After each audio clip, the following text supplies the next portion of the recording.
Hi folks, welcome back to Module 3, Part 2, Belief.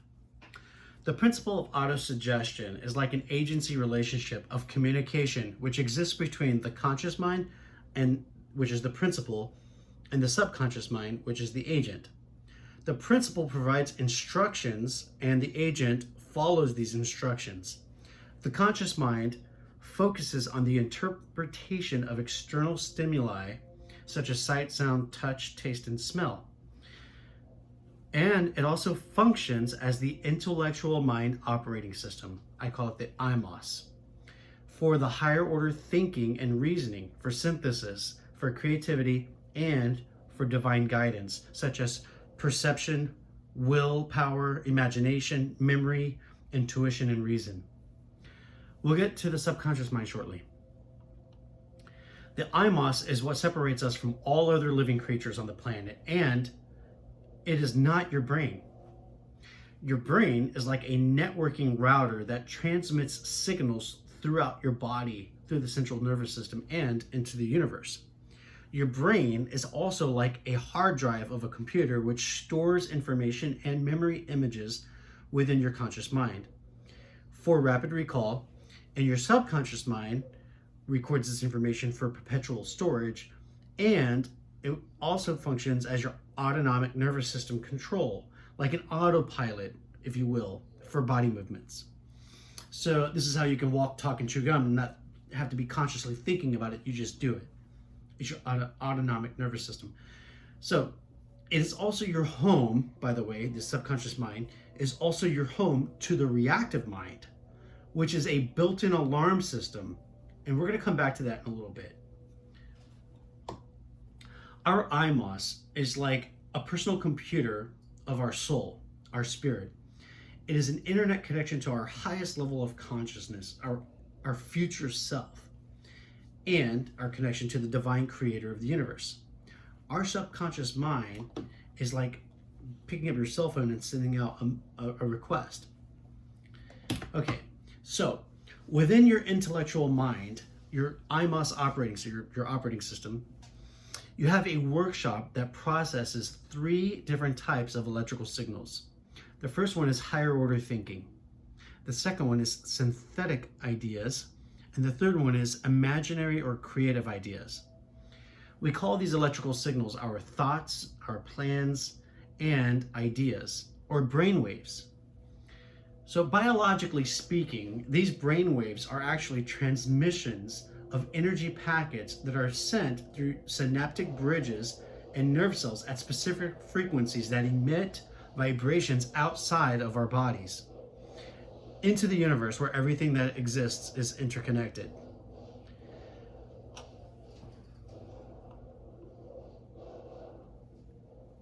Imagination, the workshop of the mind. Within the workshop of the mind, your imagination, you have the power to A, create new phenomena which may either be born into existence through the actions that follow, or those ideas may be reserved within your subconscious mind indefinitely.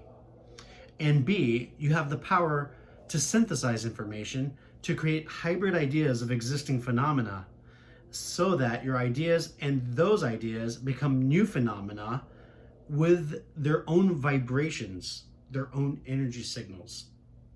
We think nothing of these constructs while applying them, yet when we turn our attention to thinking about our thinking, which is called metacognition, then the reality that our brains are wondrous supercomputers and our minds, our consciousness of spirit, clarity, and awareness becomes mystical and perhaps even a little bit spooky, some might say. As an aside, if you're not feeling clear-headed, then you need to start practicing daily meditation. It'll help you get focused. It'll help you get clarity. Your mind creates ideas inside of your supercomputer, your brain, and turns them into indefinite courses of actions until you write them down as your plans. Then they become definite courses of actions. Then your brain orders your body to carry out the tasks and the duties necessary to accomplish the end goals. But somewhere between your great idea and implementation of that said idea, there is a problem, a disconnection between the body and the mind. Have you guessed what it is? If you said the reactive mind, you win. Your subconscious mind holds the autonomic operating system, the nervous system, central nervous system, which functions to carry out the day-to-day tasks that we talked about earlier, such as breathing, walking, talking, and chewing gum at the same time. It processes literally thousands of ideas throughout the day, and it serves as the communication switch, like the old telephone operators, that routes communication package throughout your body. For example, if you bump your toe against a bedpost, your foot sends a signal through your central nervous system that says, hey, I just got hurt over here. And your brain quickly decodes and processes the message and looks back into your memory cells to see what your prior actions were or what others have done that you observed. And then your brain tells your mouth to yelp, ouch! It just so happens that your autonomic central nervous system holds many such automatic responses inside of your brain that we call paradigms. But there's more. Your subconscious mind not only has these autonomic central nervous system paradigms running on autopilot all the time, but it also has built-in alarms that function as a preservation system called the reactive mind. Whenever something familiar that registers in your lexicon of memories as dangerous, your reactive mind sounds the alarm that increases your adrenaline, focuses your awareness on the issue at hand, and requires your body to make a quick response, whether it be freeze, fight, or flight. It's simply cause and effect. It's action, reaction. In order for your new ideas to manifest into reality, you must first overwrite the paradigm, the specific autopilot operating system that's controlling your current habits and keeping you stuck in the same rut. But first, you must override the reactive mind, that alarm system, because in order to get the new paradigm operating, you've got to override the old paradigm.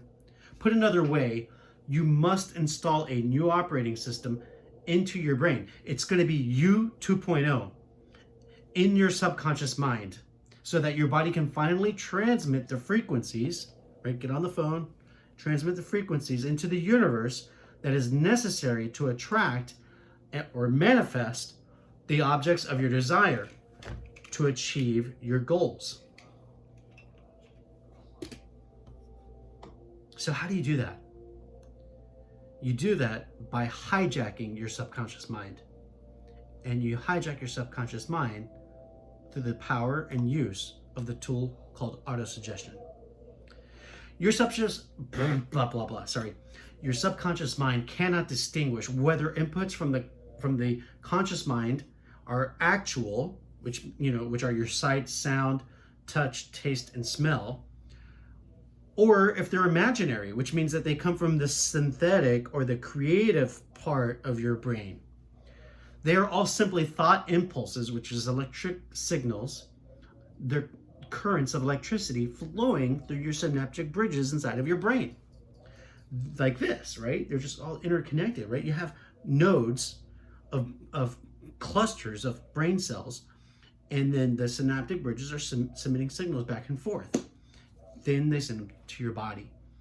So, okay, going back, if the mind conceives and believes, then you will achieve the object of your desire. Your imagination can create a new self-image of your future self that is not the new, it's not the now version of you, the John 1.0, right? It's the one who is without the thing that you don't have right now.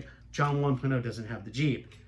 But the future version of you, John 2.0, you 2.0, does have the Jeep. So you visualize yourself with the possession of that thing, such as me looking at this model Jeep, right, on my table every day, I am manifesting, I am calling into my life that Jeep in reality, which is what happened.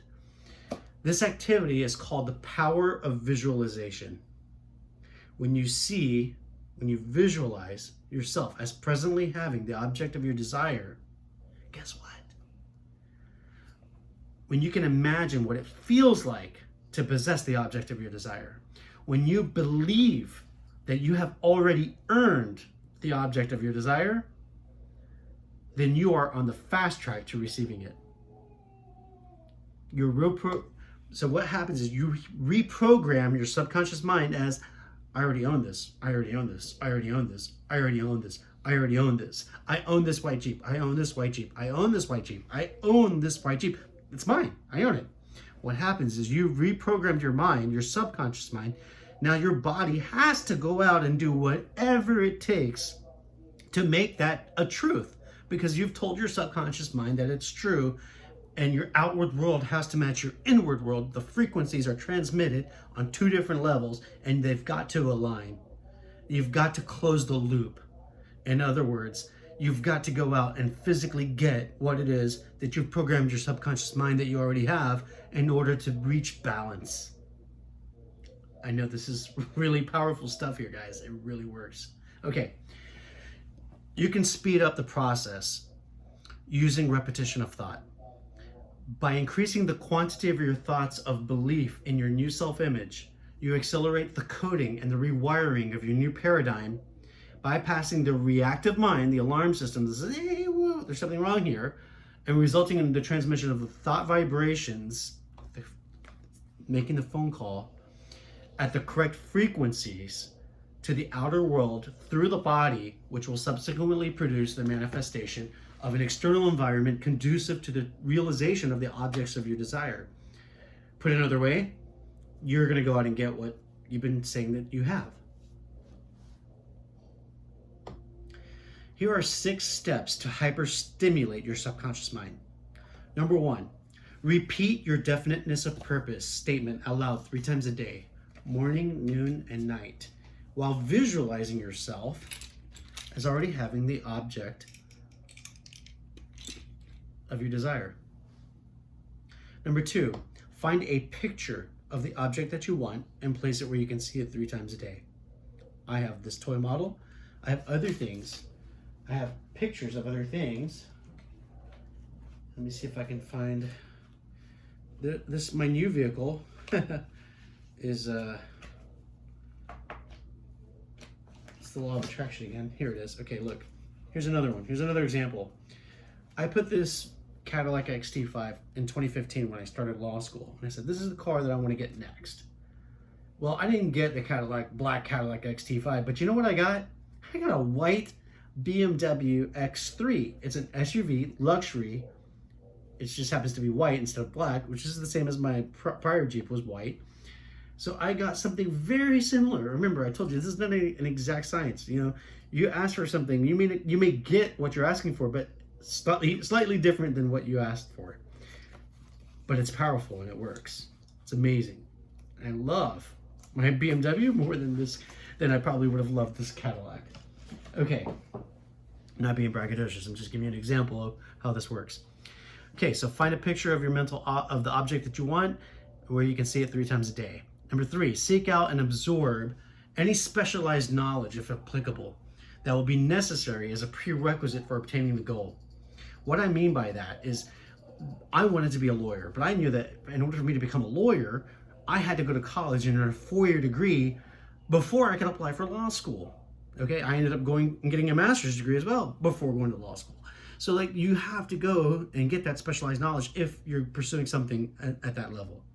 So ask yourself, what steps do you need to take in order to get to your end goal so that you can accomplish them? Number 4, have faith.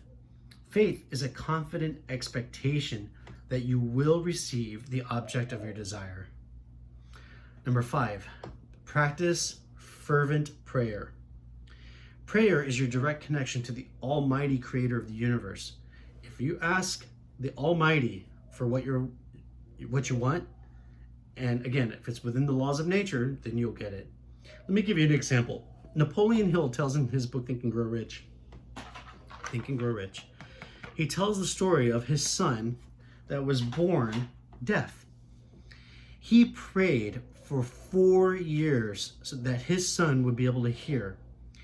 And he miraculously, after 4 years of fervent prayer, he was able to hear 80%.